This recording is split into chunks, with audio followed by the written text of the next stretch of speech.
gangue, empurrando todo mundo no corredor, roubando dinheiro do lanche, dando cuecão, quebrando óculos e, claro, escolhendo um alvo preferido para humilhar todo santo dia. Pois é, a vida é boa até que um dia o diretor resolve que talvez seja a hora de expulsar o valentão. E aí, para decidir, o diretor chama para a sala justamente o menino que mais apanhou dele. Isso mesmo, o destino do Brutamontes agora está nas mãos de sua maior vítima. Bem-vindo à Geopolítica de 2025. Donald Trump quer saber se impõe mais sanções e castigos ao Xandão e sua turma do STF. E para isso, vai ouvir Eduardo Bolsonaro e Paulo Figueiredo, dois dos que mais sofreram na mão do Supremo Líder. Eu acho que o Xandão se deu mal. Tipo, cuecão nível internacional.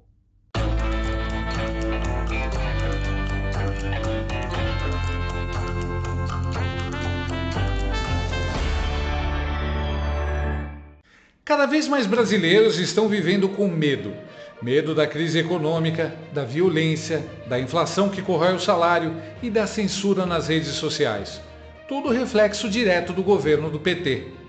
A sensação de insegurança e falta de liberdade tem feito muita gente buscar um novo começo num país que oferece tudo o que o Brasil está perdendo: os Estados Unidos.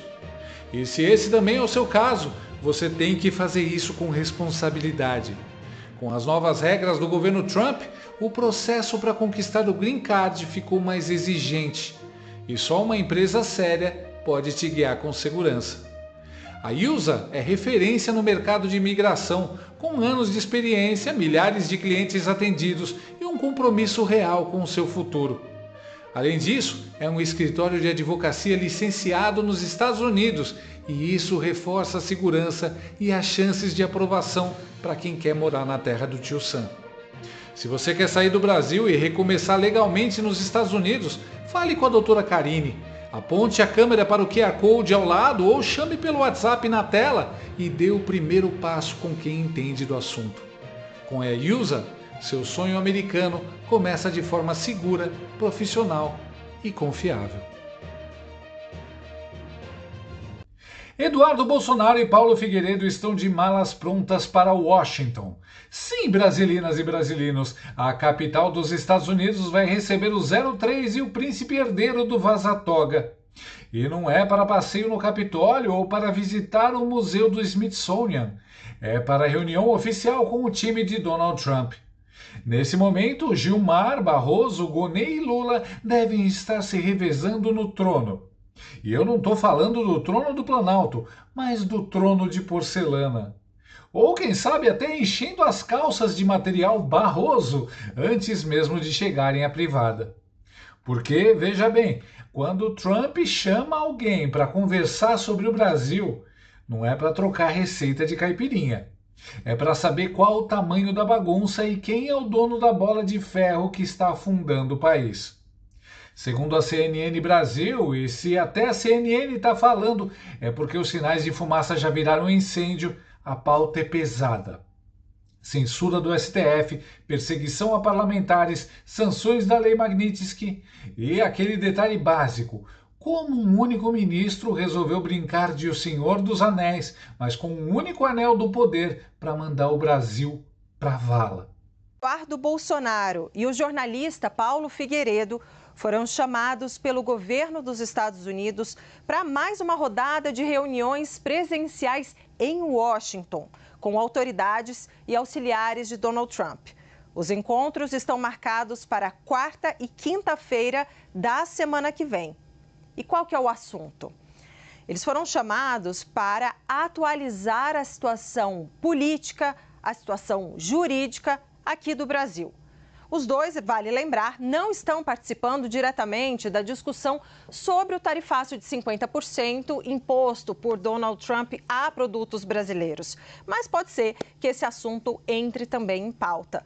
Muita gente duvidou, muita gente achou que esse acesso que ele dizia ter à Casa Branca não era bem verdade. Questionaram se ele estaria usando as redes sociais para aumentar uma relação de amizade que não seria verdadeira com Donald Trump. E agora essa visita que ele vai fazer presencialmente à Casa Branca mostra que, de fato, existe uma interlocução direta entre o deputado, filho de Jair Bolsonaro, e o presidente norte-americano. Vem, Magnitsky, vem com força! Trump chamou o Eduardo para reunião. Pensa nisso. Precisa desenhar qual é a forma que Trump enxerga o governo brasileiro, especialmente após as denúncias de dinheiro da USAID jorrando em 2022? A única ponte oficial do Brasil com os Estados Unidos hoje é o Eduardo.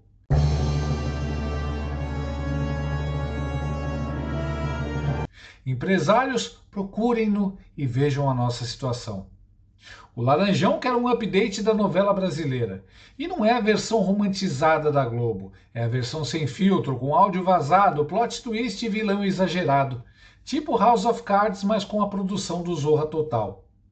Eduardo e Paulo vão entregar o dossiê completo.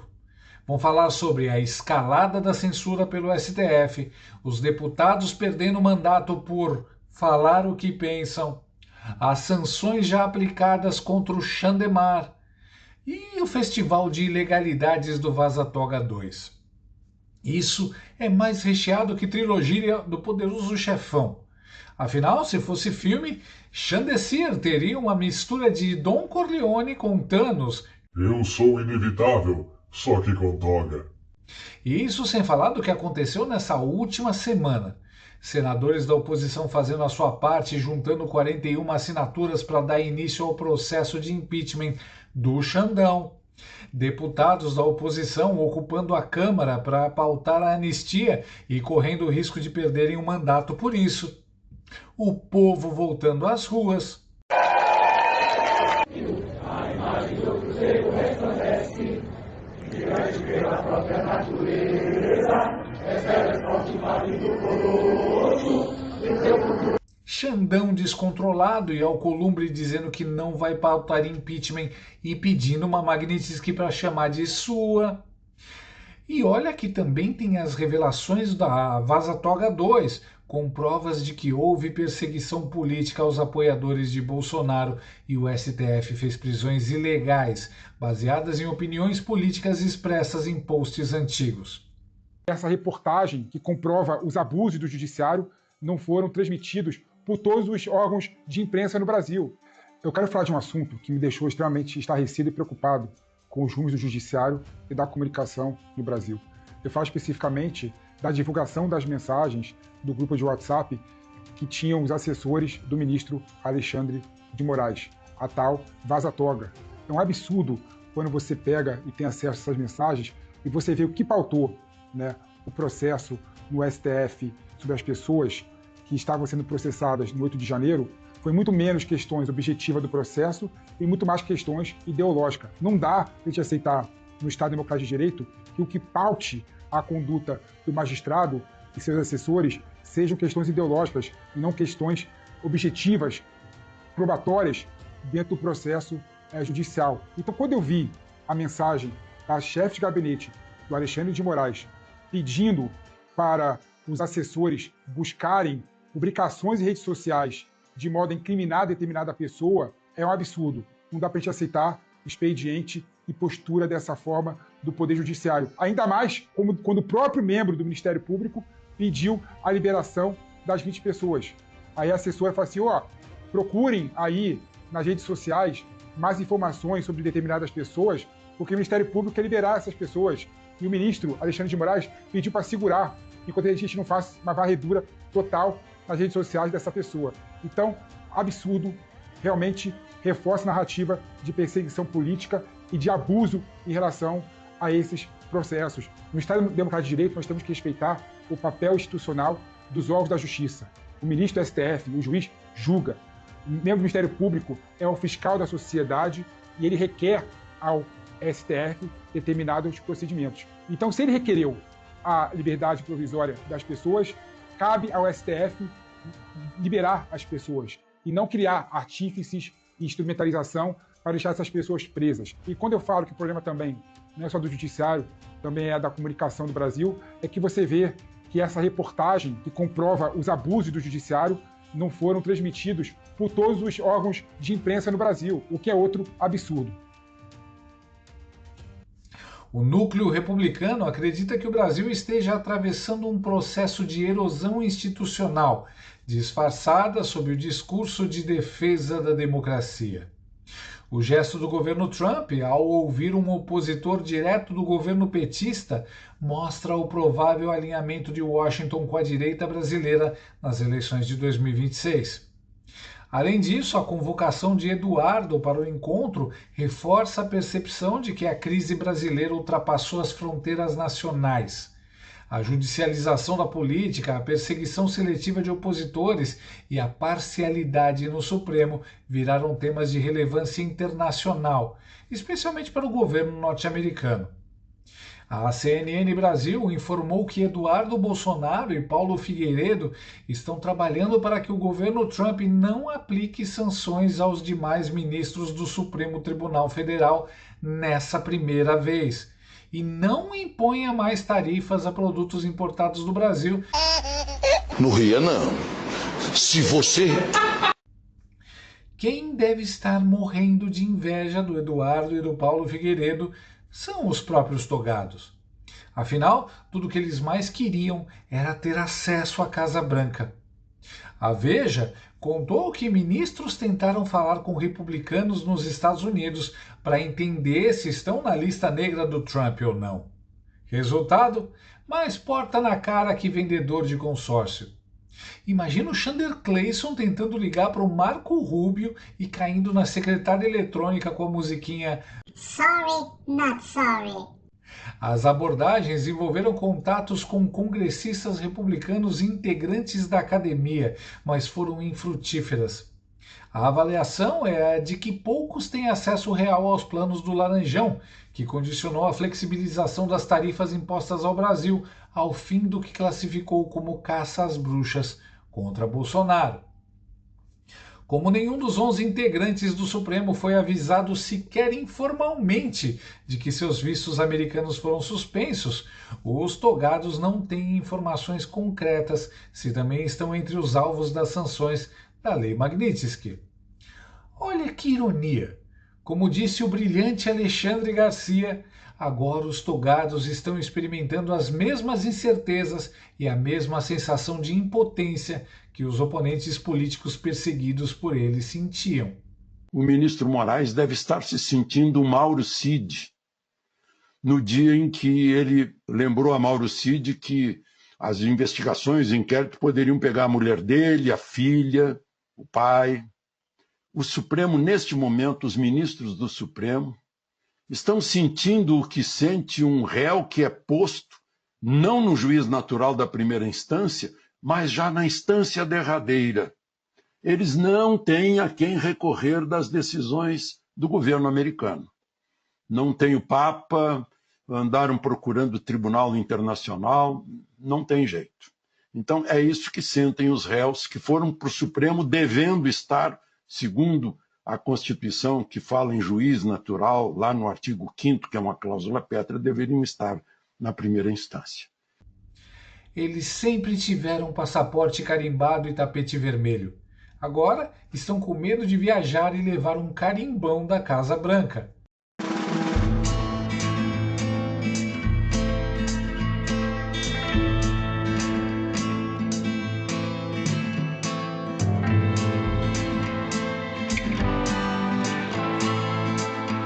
Entre interlocutores do tribunal, a ordem é demonstrar apoio irrestrito à Chanderleia, embora focos de contrariedade são conhecidos desde que o tribunal passou a condenar as altas penas do fatídico 8 de janeiro, e não arriscar se expor a constrangimentos desnecessários, como viajar e correr o risco de ser barrado por ordem da Casa Branca.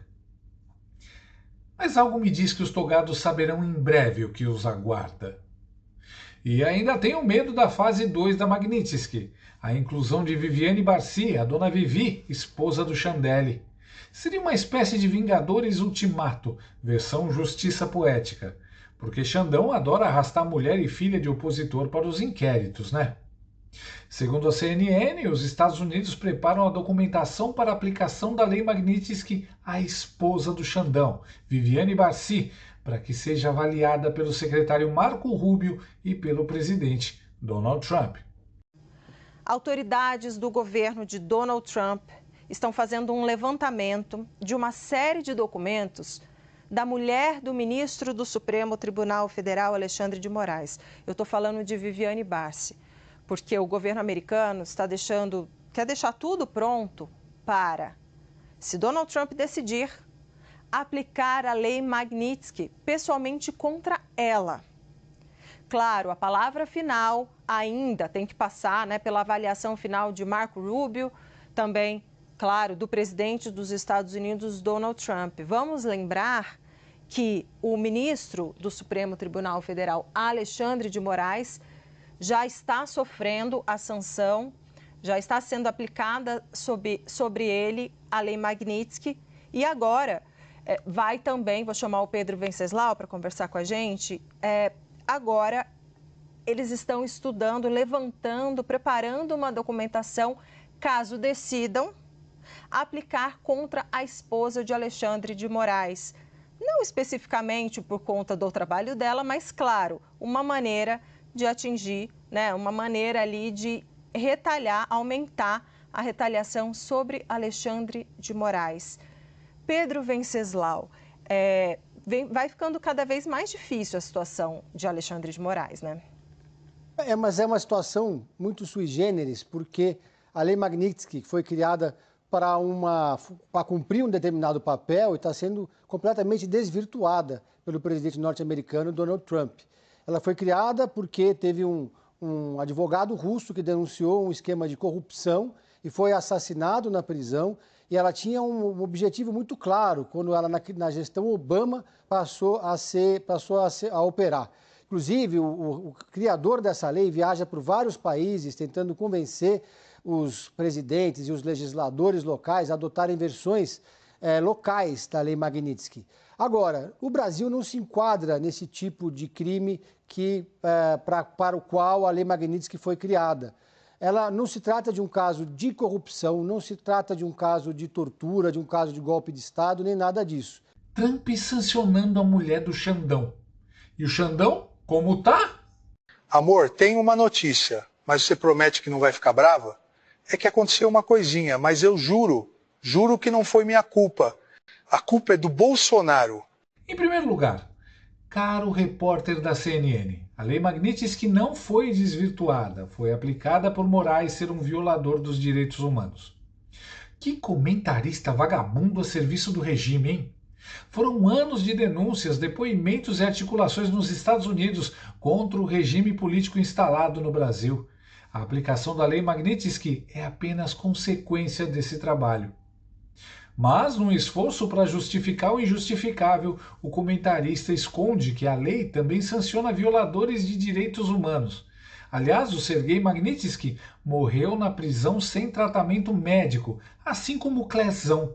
Também foi torturado, como Felipe Martins e outros mais. Nada mais justo. Afinal, Chandelle fez isso com a mulher do Eduardo Bolsonaro, com a mulher e a filha do Oswaldo Eustáquio, com a mulher do Daniel Silveira, com a mulher, as filhas e o pai do Mauro Cid.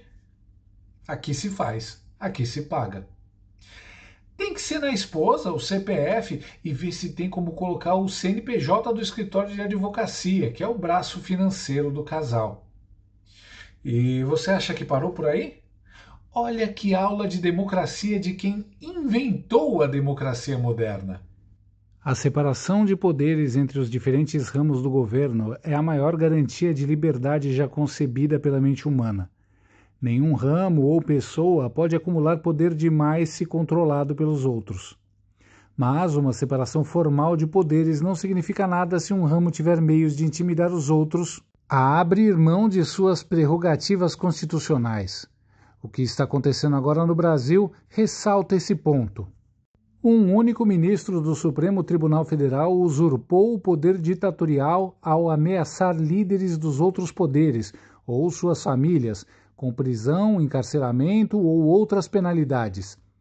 Essa pessoa destruiu o relacionamento historicamente próximo do Brasil com os Estados Unidos, entre outras coisas, ao tentar aplicar a lei brasileira extraterritorialmente para silenciar indivíduos e empresas em solo americano. E a situação é inédita e anômala precisamente porque essa pessoa veste uma toga judicial.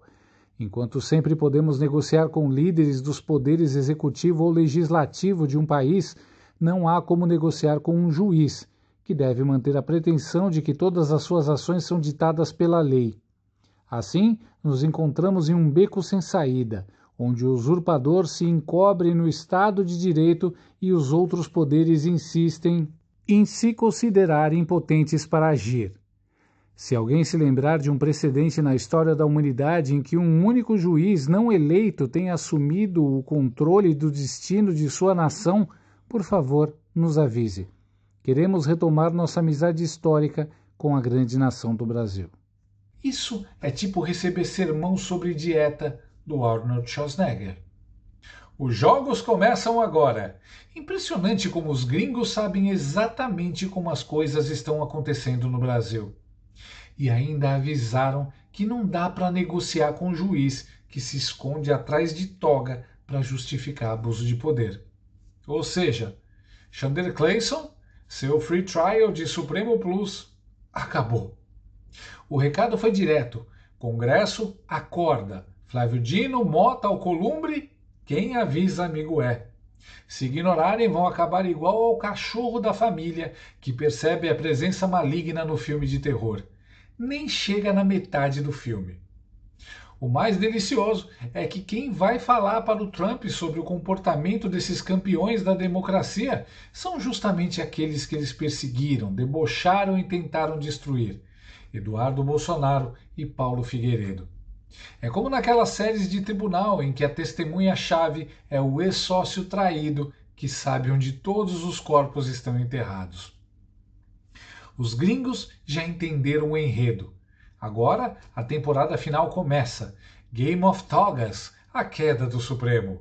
Preparem a pipoca porque os próximos episódios prometem mais emoção que Breaking Bad.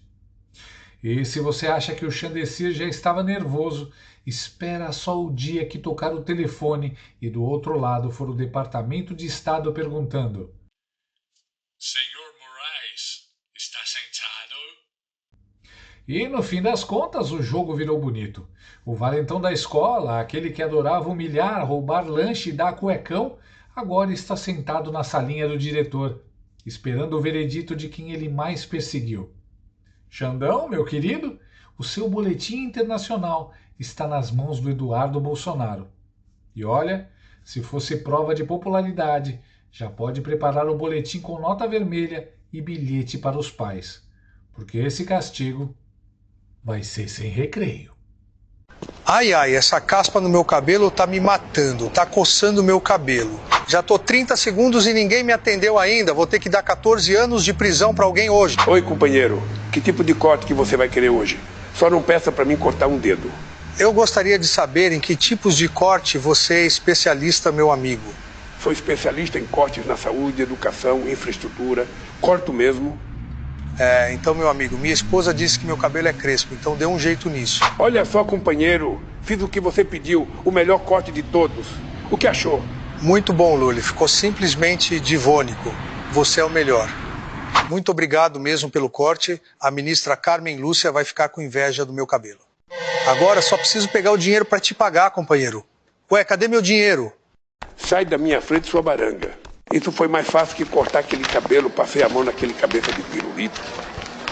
Enquanto ele pega meu dinheiro, tem um presidente francês pegando a mulher de alguém.